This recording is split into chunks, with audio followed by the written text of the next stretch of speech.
Et d'ailleurs, on se moque de moi parfois en disant « Non mais Julia, toi c'est millimétré chez toi, etc. » Mais c'est millimétré parce que moi ça me rassure et ça me fait du bien et c'est ce qui me permet d'avancer sereinement en fait. Et donc finalement, j'ai été forcée, entre guillemets, par ma personnalité à être la plus organisée possible pour être sereine. Vous écoutez L'Ambition au féminin, épisode 72. Mon nom est Tatiana Saint-Louis et j'anime L'Ambition au féminin, un podcast pour toutes les femmes pleines de vision, de talent et de drive qui désirent redéfinir le succès selon leurs termes et leurs conditions. Chaque semaine, j'explore seule ou en présence d'invités les thèmes entourant la réussite professionnelle et personnelle. Mindset, productivité, leadership, branding personnel. C'est le rendez-vous pour réfléchir à la façon dont tu veux vivre ton plein potentiel et laisser ton empreinte dans le monde.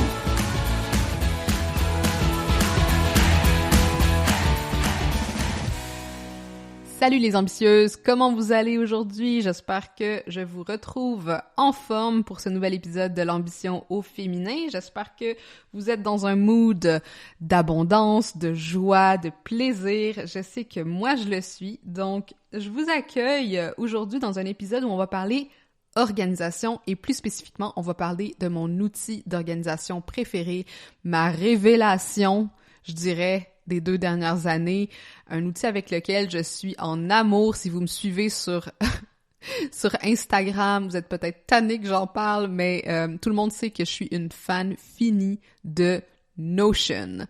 Et j'ai invité pour parler de ça avec moi parce que je me disais, je vais pas vous faire un monologue sur pourquoi j'aime Notion, qu'est-ce que je fais sur Notion, ça serait vraiment, vraiment too much. J'ai invité quelqu'un qui non seulement aime Notion probablement autant que moi, je pense qu'on est un groupe spécial dans la vie si vous êtes des Notion addicts, on a notre petite... je pense qu'on se reconnaît entre nous, là, on a notre petite communauté, là. Mais j'étais super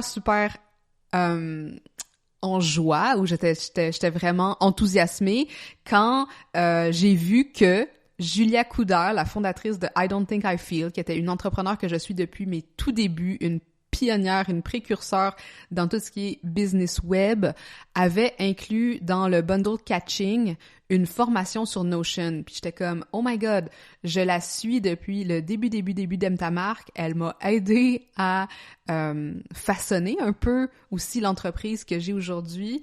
Et on partage cette passion, je dirais, pour cet outil d'organisation qui a vraiment, vraiment, dans les 2 cas, changé notre vie, changé la façon dont on fait aussi des affaires, mais comme vous allez voir dans l'entrevue, on utilise Notion autant pour le côté personnel que professionnel.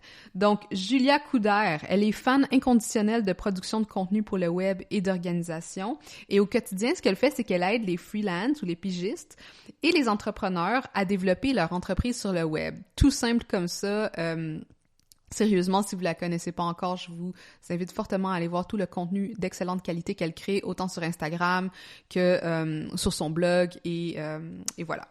Donc, aujourd'hui, dans l'épisode, on va vraiment faire un survol de, dans le fond, comment est-ce qu'elle est passée de son organisation qui était alors sur papier, elle l'utilisait beaucoup Trello au début, à Notion, peut-être les points de friction qu'il y a eu entre-temps dans la migration de ces outils d'organisation, la raison pourquoi elle a décidé vraiment d'utiliser cet outil-là, puis comment faire aussi pour pas se sentir intimidé par Notion qui, on peut, à cause de toutes les possibilités qu'il offre, à cause de toutes, dans le fond, les portes ou les possibilités d'individualisation aussi que ça offre, ça peut être un peu intimidant, ça peut faire peur, surtout quand on est devant la page blanche. Donc, on fanbase sur Notion un peu et entre-temps, on échange aussi sur nos meilleures pratiques puis des choses comme ça. Si vous êtes intéressé par apprendre cet outil-là, moi, il y a beaucoup de ressources gratuites. Il y a beaucoup de ressources sur YouTube. Vous allez voir aussi, il y a un Reddit sur Notion qui est hyper bien garni, un fil Reddit, mais il y a plusieurs communautés qui discutent Notion et qui sont super ouverts à vous aider aussi si jamais vous voulez entamer des projets là-dessus. Ça, c'est comme ça que moi, j'avais commencé. Et ensuite, ben, si vous voulez pousser plus loin, naturellement, il y a des formations. Il y a la formation de Julia. Si vous avez Catching, la formation, elle est dans le bundle. Sinon, vous pouvez vous la procurer aussi. Et moi, j'ai suivi une formation de Marie Poulain. Je vais vous mettre le lien aussi si vous voulez aller regarder un peu. Ça, c'est en anglais. La formation de Julia est en français, mais dans les deux cas, là, c'est de l'excellente qualité. Donc, si ça vous tente de pousser un peu plus loin votre connaissance de Notion, c'est ce que je vous recommande. Après avoir écouté, naturellement, l'entrevue avec Julia. Donc, sans plus attendre, je vous laisse avec ces belles paroles, avec cette conversation sur Notion, et je vous dis à la prochaine! Bonjour Julia, bienvenue sur l'Ambition féminin. Comment vas-tu aujourd'hui? Hello Tatiana, merci beaucoup. Eh ben écoute, ça va très bien. Et toi? Je vais très bien. On ressent les effluves du printemps ici à Montréal, donc on est particulièrement heureux de sortir de notre long hiver. Et ouais, c'est ça. Ben nous aussi, écoute, là, il y a beaucoup de soleil dehors et ça fait plaisir, ça met du baume au cœur un petit peu aussi en France. Super. Donc, aujourd'hui, on va parler d'un sujet que je trouve vraiment intéressant, même que les gens sont tannés. Sur mon Instagram, des fois, je pense que j'en parle avec autant de ferveur, et c'est Notion. Et j'étais tellement contente quand j'ai vu, quand il y a eu le bundle Catching, qu'il y avait une experte Notion qui probablement avait le même type d'amour pour cet outil-là, si bien qu'elle en a fait une formation. Alors, je veux juste commencer par te donner un high five dans les airs pour te dire « Ami Notion ». Ouais, c'est vrai que dès que j'ai découvert Notion, je me suis dit mais ouah, en fait, il a été créé pour moi, pour mon cerveau si complexe. C'est parfait. Et du coup, moi, j'étais très fière aussi de proposer cette formation du coup à Geneviève pour le bundle Catching, parce que pour moi, il est essentiel d'avoir une partie organisation dans son business et de se poser ces questions-là. Donc, du coup, j'étais très fière. Oui, puis ce qui mène à ma première question, parce que pour être vraiment honnête, t'es une des premières personnes du business francophone que j'ai suivi. Quand je me suis lancée sur Pinterest, je croulais sous les contenus que tu partageais, qui étaient tous d'excellente qualité. Et puis, peut-être juste pour présenter un peu rapidement à tout le monde, tu sais, comment est né ton... I don't think, ton entreprise, puis qu'est-ce qui t'a amené à te lancer comme ça en ligne? Alors, j'ai commencé en étant community manager en freelance auprès de toutes petites entreprises au départ. Et puis progressivement, en fait, en France, à l'époque, donc c'était en 2013, il n'y avait pas grand-chose en contenu pour les freelances, pour les entrepreneurs, il n'y avait pas de conseils. J'ai été un peu livrée à moi-même pendant 2-3 ans à peu près. Je n'avais pas d'amis entrepreneurs vers qui me tourner pour poser des questions, que ça soit administratif, pour de l'organisation, pour du développement, pour trouver des clients. Tout ça, j'avais pas ou peu de réponses. Et donc, j'ai décidé en fait de créer un blog sur lequel j'allais écrire mes états d'âme de freelance, donc mes joies, mes peines, mes victoires, mes échecs. Et finalement, de fil en aiguille, toutes les semaines, j'avais de nouvelles personnes qui me suivaient et qui me laissaient des commentaires sur ce blog en me disant « moi aussi je suis freelance, ah moi j'aimerais bien me lancer », etc. Et en fait, de plus en plus, parmi toutes les catégories qu'il y avait sur mon blog, parce que je faisais pas que de la vie professionnelle, je parlais des séries que j'aimais voir, des livres que j'aimais lire, etc. Et je me suis rendu compte qu'en fait, c'était les articles de blog liés à la vie en freelance qui fonctionnaient le mieux. Et donc, je me suis dit, ok, en fait, je vais écrire que à ce propos, finalement. Non, c'est super intéressant parce que ton public t'a trouvé naturellement dans un certain sens.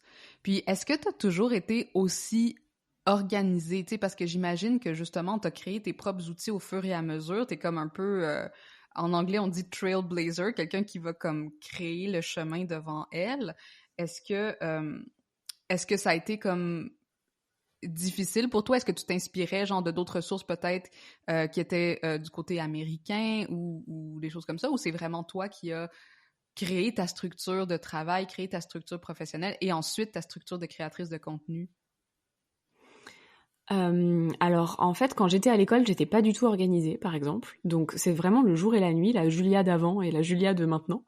Et finalement, moi, ce qui me rassure dans la vie, c'est de savoir ce que je vais faire et quand est-ce que je vais le faire. Tu vois, je suis rassurée par le fait de connaître ce qui va se passer.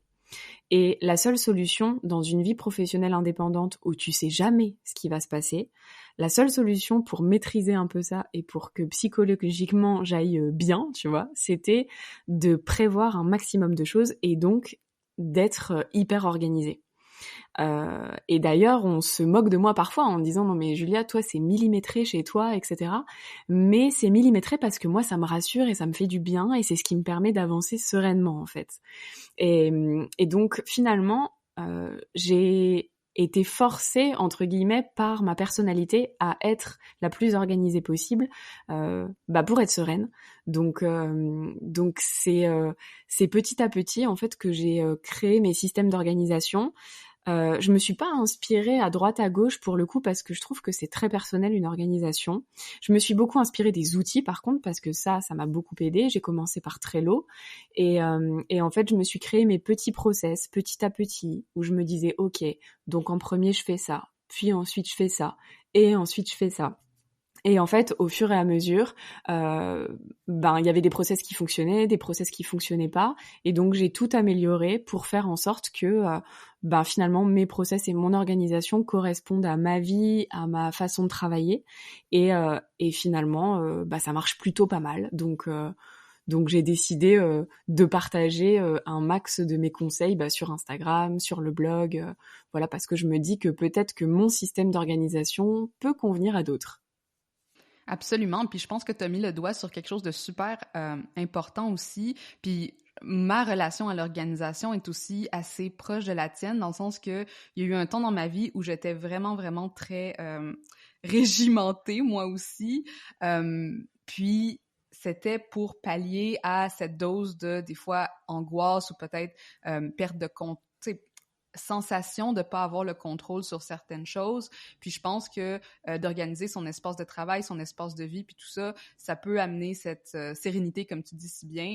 Et quand j'ai découvert Notion, les gens ils disaient comme, des fois ils me demandent comment est-ce que tu as mis en place tout ton système puis tout ça. Puis j'étais comme non mais je fais ça le soir parce que j'ai du fun à faire ça, ça m'amuse, tu sais, genre je suis comme, c'est comme si je faisais un casse-tête, tu sais. Fait que j'imagine que t'as peut-être une relation un peu comme ça quand t'as commencé à mettre en place tes systèmes là-dessus, là. Ouais, complètement. En fait, moi, j'ai découvert Notion par un ami qui travaillait dans le même espace de coworking que moi. Et quand il me l'a montré, je savais que ça allait être un monstre, ou tu vois que ça allait être une vague de changements dans ma vie professionnelle. Et au moment où il me l'a montré, j'étais pas prête. C'était en 2018, je crois, donc il y a 3 ans. Et du coup, je l'ai adopté pour ma vie perso. Et j'ai commencé par faire une base de données. Donc ne te moque pas, mais j'ai fait une base de données sur mes séries télévisées et où du coup je rentrais tous les épisodes et en fait je les cochais au fur et à mesure que je les regardais. Et en fait j'ai commencé par ça. Et du coup, j'ai commencé à utiliser Notion comme un jeu un petit peu, mi-jeu, mi-truc d'organisation pour ma vie perso, par exemple pour trouver des meubles pour mon appartement ou des choses comme ça. Et à un moment donné, il a fallu switcher en fait. Il a fallu que je me rende à l'évidence et que je me dise ben non, Julia, si tu adaptes ce que tu es en train de faire à ta vie perso, pour ta vie pro, mais ça va cartonner, tu vas pouvoir tout mettre dedans. Et c'est là que j'ai fait le switch de Trello sur Notion. Puis sur ton Trello, est-ce qu'il y avait quelque chose en particulier que tu trouvais qui manquait dans la façon dont tu organisais avec Trello? Parce que ce que je trouve aussi, quand on parle de Notion, c'est qu'il y a beaucoup d'allégeance à des systèmes d'organisation. Puis des fois, tu sais, moi je me dis, moi je veux juste le meilleur système, là, celui qui va me permettre de tout faire, mais je pense qu'il y a beaucoup d'émotionnalité autour des systèmes qu'on crée, que ce soit sur Asana ou Trello. Et toi, pour toi, ça a été quoi le catalyseur? Peut-être que tu t'es dit non, mais ça, je peux faire ça avec Notion que je peux pas faire avec Trello. Par exemple, sur Trello, tu sais, tu peux créer donc des tableaux. Et en fait, moi, j'avais plusieurs tableaux donc par client. Par exemple, j'avais un tableau pour les posts Instagram pour un client et un tableau pour ses posts Facebook pour ce même client. Et en fait, ça me faisait switcher entre les tableaux alors que j'aurais aimé avoir une vue des deux tableaux sur la même page, quoi. Et où j'étais frustrée, en fait, de sans cesse devoir switcher, du coup, de tableau Trello. Et c'est ça qui m'a vraiment changé la vie sur Notion, c'est parce que tu peux avoir un tableau de bord qui récapitule plusieurs bases de données différentes si t'en as envie. Du coup, t'as toutes les informations au même endroit sur une même thématique. Et ça, c'est hyper puissant.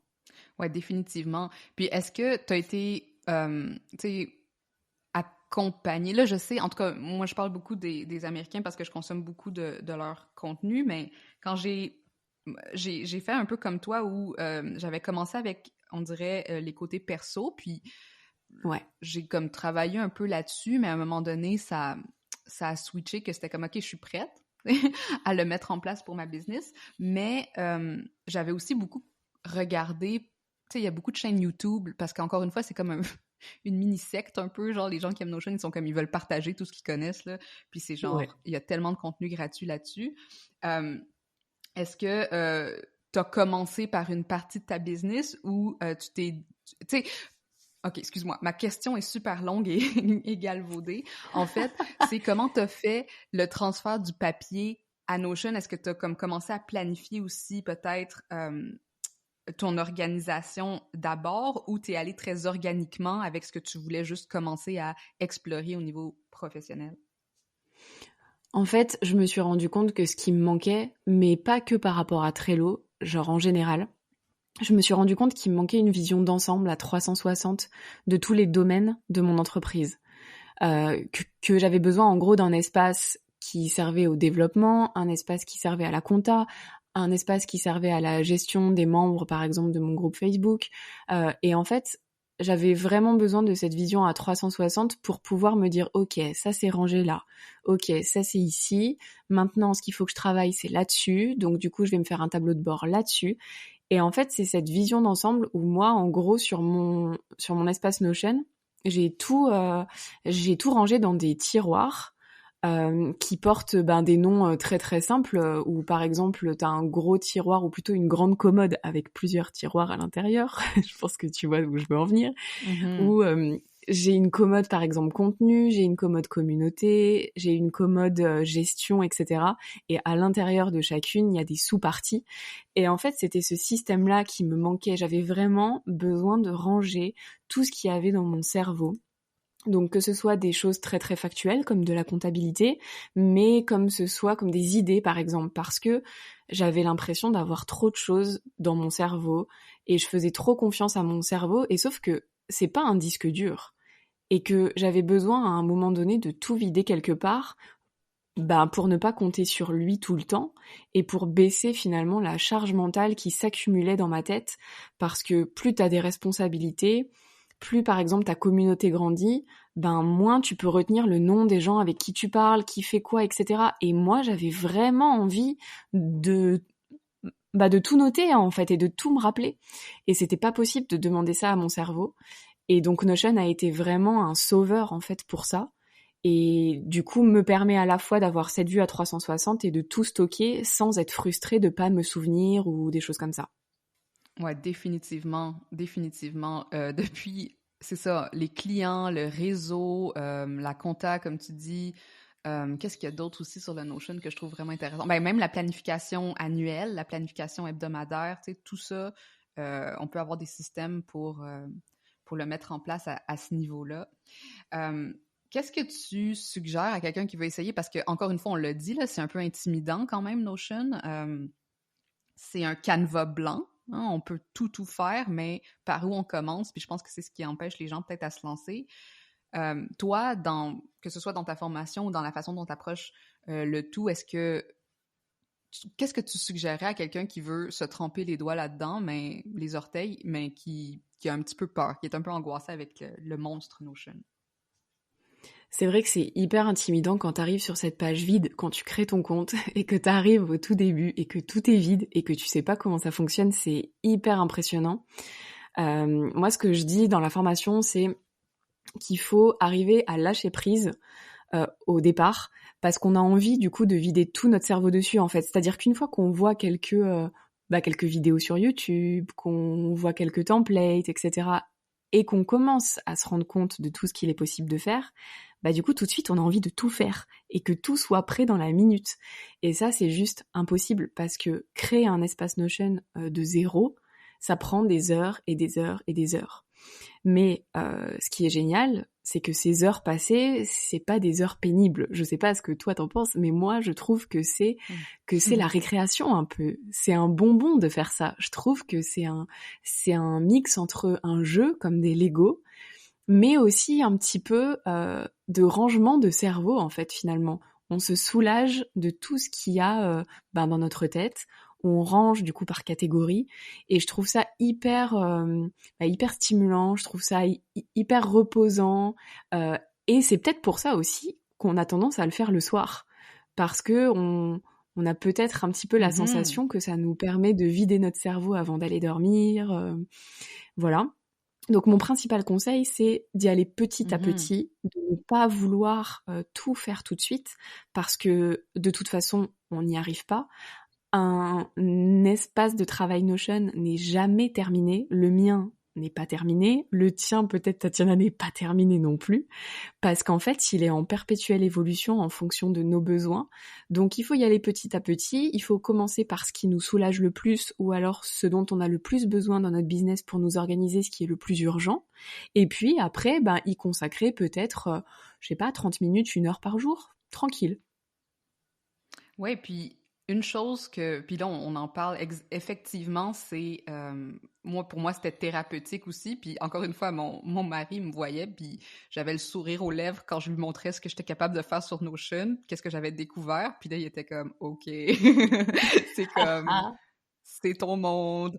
Mais je pense qu'une place aussi qui est intéressante à commencer quand on sait pas, c'est justement ce vide-cerveau-là, puis tu le montres dans ta formation un peu, je crois, où on peut juste commencer par notre liste de tâches ou peu importe ce qui se passe dans notre tête, puis commencer à partir de là à les classer pour faire une liste de tâches maîtresse, dans un sens. Puis c'est par là que moi, j'avais vraiment commencé mon tableau. Puis c'est sûr qu'après ça, moi, j'ai suivi des formations là. Je me suis payé une formation de quelqu'un que je suivais puis que j'appréciais beaucoup pour me guider parce que je voulais que ça aille plus vite.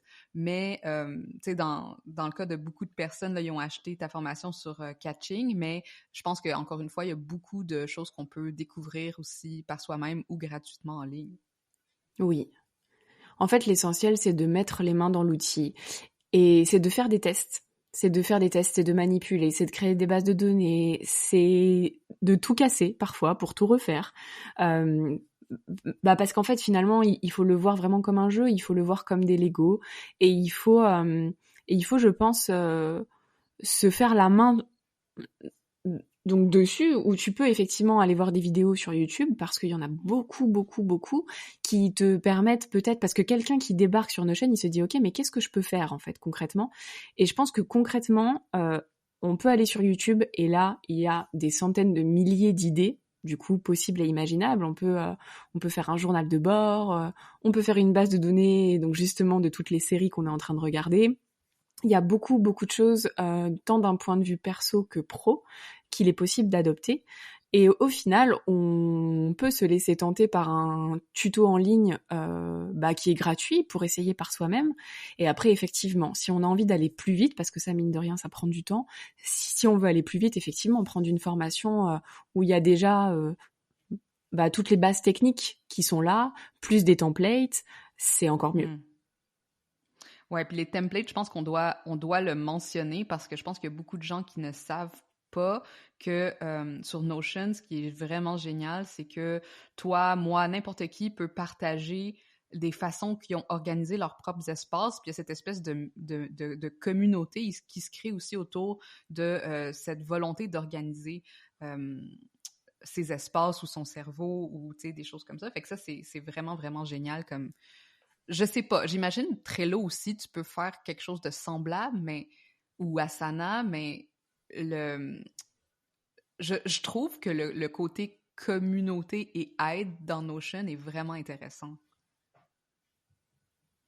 Ouais, et je crois que c'était aussi leur volonté de créer une véritable communauté en fait autour du produit, parce que c'est hyper important, c'est de l'entraide, c'est des valeurs vraiment qui communiquent un petit peu partout, où tu peux faire partie de leur programme d'ambassadeur, tu peux faire partie de toute une team Notion. Par exemple, il y a plein de teams qui se créent par pays. Par exemple, il y a un Discord, donc nous pour Notion France, je ne sais pas si vous l'avez aussi, mais on a des sous-communautés qui se créent où il y a de l'entraide, où il y a du partage de tutoriels, du partage de templates. Et en fait, je trouve ça hyper... je sais pas, je trouve que c'est comme un cocon, tu vois, où en fait on évolue tous et on apprend tous des nouvelles choses de ce qu'on va pouvoir faire sur notre espace Notion. Et je trouve les communautés quand même très très bienveillantes. Il y a toujours quelqu'un pour t'aider, que ce soit dans les communautés ou alors dans leur support. Ils répondent hyper vite. Et je trouve qu'ils sont vraiment top. Ouais, non, c'est comme le bon du open source, mais en même temps, le support que tu as avec du payant. Fait que, tu sais, c'est comme, en termes de modèle d'affaires, je trouve ça vraiment intéressant. Dis-nous donc, c'est quoi ton tableau préféré ou, tu sais, ta page préférée que tu as créée sur Notion, celle que tu es comme vraiment fière de toi, puis ça t'apaise justement de travailler dedans? Alors là, j'ai fait ce week-end, donc j'étais comme une folle et c'est pour ça que je riais quand ton copain se foutait de toi, tu vois, quand tu découvrais un truc. C'est que moi, ça m'est arrivé ce week-end où j'ai découvert des petites formules pour mettre un petit emoji quand ma tâche elle est pas terminée ou quand je suis en retard. Et du coup, j'étais comme une folle devant ce tuto que j'ai trouvé donc sur YouTube du coup, et où j'étais trop fière de moi que ça fonctionne. Donc j'ai réussi à faire une to-do list où en fait j'ai donc toutes mes tâches à l'intérieur avec des dates butoirs tout simplement, et mes petites icônes changent en fonction de si je suis très en avance pour faire ma tâche, si je suis pile poil dans les temps ou si je suis en retard. Et voilà, j'ai adoré faire ça. Et en fait, cette to-do list, elle est intégrée dans mon tableau de bord que j'ouvre tous les matins. Donc, je pense que c'est ça ma page préférée. C'est mon grand tableau de bord que j'ai et que j'ouvre en me réveillant, et où j'ai donc ma to-do list qui est filtrée sur tout ce que je dois faire dans la journée. J'ai aussi des petits liens rapides pour aller voir les pages que je vais le plus voir en ce moment, pour que ce soit hyper rapide pour aller dessus. J'ai aussi une liste de choses à lire, parce que par exemple le soir, je trouve des choses à lire qui sont super intéressantes, mais mon cerveau n'est plus là à partir de 23h, je n'arrive plus à me concentrer. Donc du coup, je me les mets dans ma liste de lecture pour le lendemain. Donc là, je les retrouve le matin quand je me lève. J'ai aussi un petit tableau qui me permet de voir ce qu'il me reste à produire en termes de newsletter, d'articles de blog ou de posts sur Instagram. J'ai un petit compteur qui me permet de savoir ce qu'il me reste à produire dans les 3 prochaines semaines. Et puis, en gros, j'ai une grande frise avec tous mes projets de l'année pour ne pas perdre de vue ce pourquoi je travaille. Super! Hey, ça serait vraiment cool. En tout cas, on verra là si tu m'envoies un espèce de print screen pour qu'on voit de quoi a l'air ton tableau de bord, parce que je trouve ça tout le temps, c'est inspirant dans le fond de voir comment les gens ils organisent tout ça, tu sais.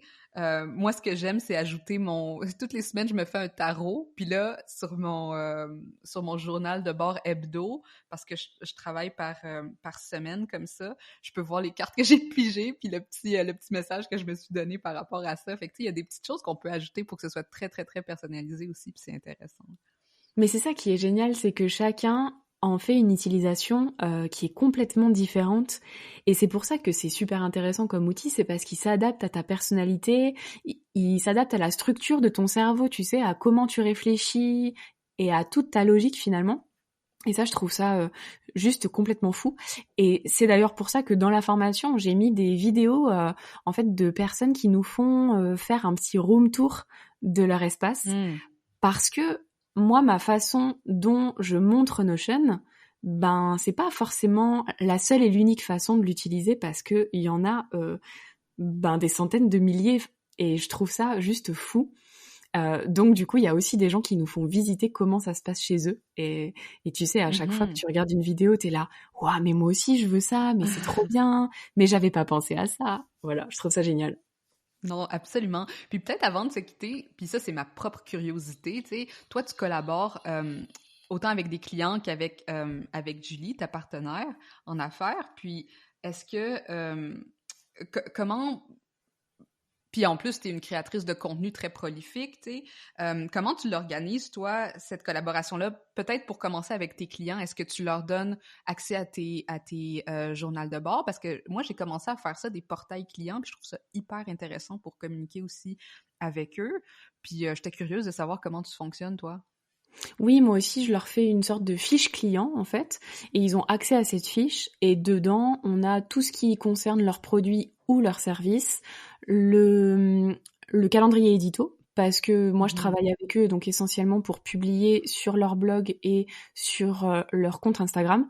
Donc du coup, on a un calendrier édito qui est dédié au blog, puis un calendrier édito qui est dédié au post Instagram, et en fait, on travaille tout ensemble dessus.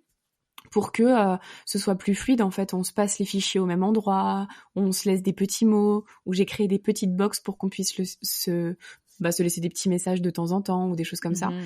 Donc finalement, c'est une sorte de portail. Je pense qu'on a exactement la même logique. Et en fait, on donne accès à ce portail à notre client, et il a accès, lui aussi, à tout ce qui le concerne.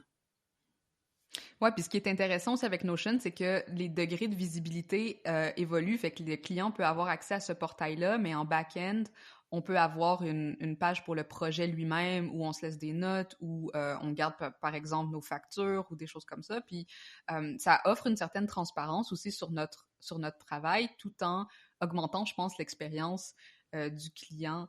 Puis au niveau du contenu, j'imagine, t'es-tu plus tableau, calendrier ou, tu sais, celui, justement, Trello, genre, t'as-tu ramené le Trello dans Notion, là, les petites, comment on appelle ça déjà, là, C'est les boards. Les boards, ouais, c'est ça? Les boards, ouais.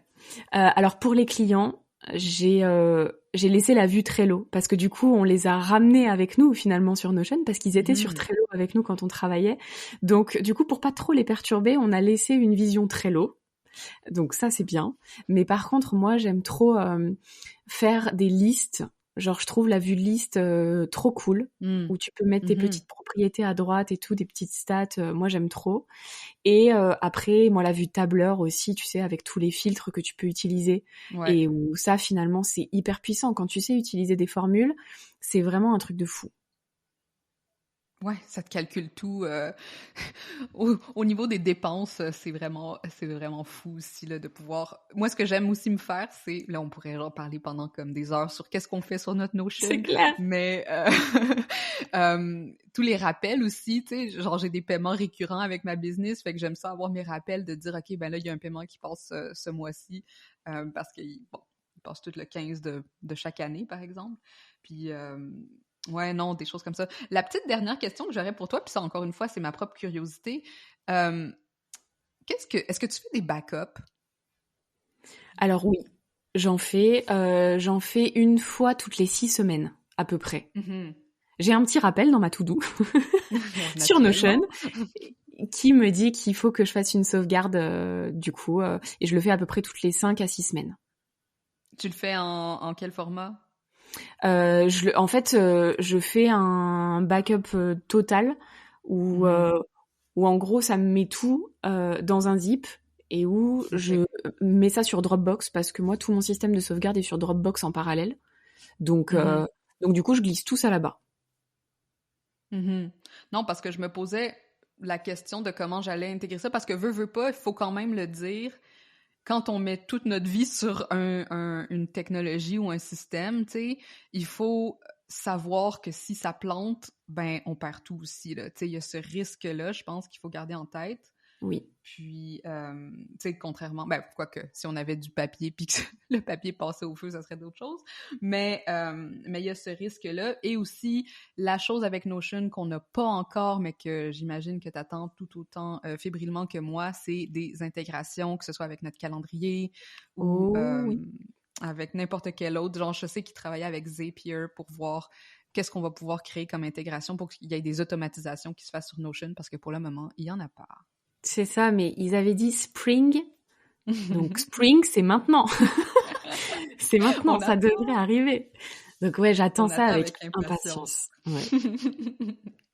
Julia, merci beaucoup pour ton expertise. Est-ce qu'il y a quelque chose, si quelqu'un, on leur a donné la grande envie de se lancer sur Notion, est-ce que tu as un article fétiche que tu avais écrit ou quelque chose qu'on peut aller consulter pour regarder un petit peu ce que tu fais, parce que je sais que tu as ta formation aussi qui est en vente, donc comment on fait pour en savoir plus sur les ressources que tu offres? Alors, on peut aller du coup sur le site, donc idon'tthink.fr, on peut taper Notion dans la barre de recherche, où là, il y a des articles de blog, et il y a un nouveau template à télécharger, gratuit. C'est un template de planning qui va permettre peut-être à celles et ceux qui ne connaissent pas du tout Notion de voir ce qu'il est possible de faire. Et puis, par la suite, si jamais vous avez envie d'apprendre les bases de Notion, ou même de visiter les espaces Notion d'autres freelances et d'autres entrepreneurs, et il y a tout ça dans la formation. On a un petit peu plus de 10 vidéos, de 10 visites guidées pour le moment. J'espère qu'on en aura plus dans les prochaines semaines. Mais voilà, déjà sur le blog, il y a pas mal de choses qui montrent ce qu'on peut faire et qui redonnent confiance quand même face à l'immensité de cet outil. Et le printemps est une belle saison pour faire le ménage, donc aussi pour faire le ménage dans ces systèmes d'organisation. J'en profite pour vous encourager à peut-être regarder ce que Notion pourrait faire pour vous. Complètement. Julia, merci beaucoup pour ton temps. Je suis très, très contente d'avoir passé ce moment avec toi. Puis on va mettre tous les liens que tu as mentionnés dans la bio et aussi les liens pour te suivre, pour avoir un peu plus... pour connaître ton univers et tout ça, même si je suis sûre qu'il y a beaucoup de gens ici qui te suivent déjà. Donc, passe une super belle journée et on se reparle. Merci beaucoup, Tatiana. À très bientôt. Salut les ambitieuses! J'aimerais faire de ce podcast une plateforme d'échange et de réflexion autour de ce que ça veut dire être une femme et avoir du succès aujourd'hui. Si tu connais une femme dont le parcours inspirant aurait intérêt à être partagé, ou si toi-même pourrais nous outiller grâce à ton expertise ou ton expérience, rends-toi sur mtamarque.com/invité pour m'envoyer les détails. Et finalement, profites-en pour t'abonner à ce podcast afin de manquer aucun des épisodes. Et si tu es dans un mode généreux, laisse-moi donc un 5 étoiles pour aider d'autres femmes comme toi à découvrir le podcast. À la prochaine!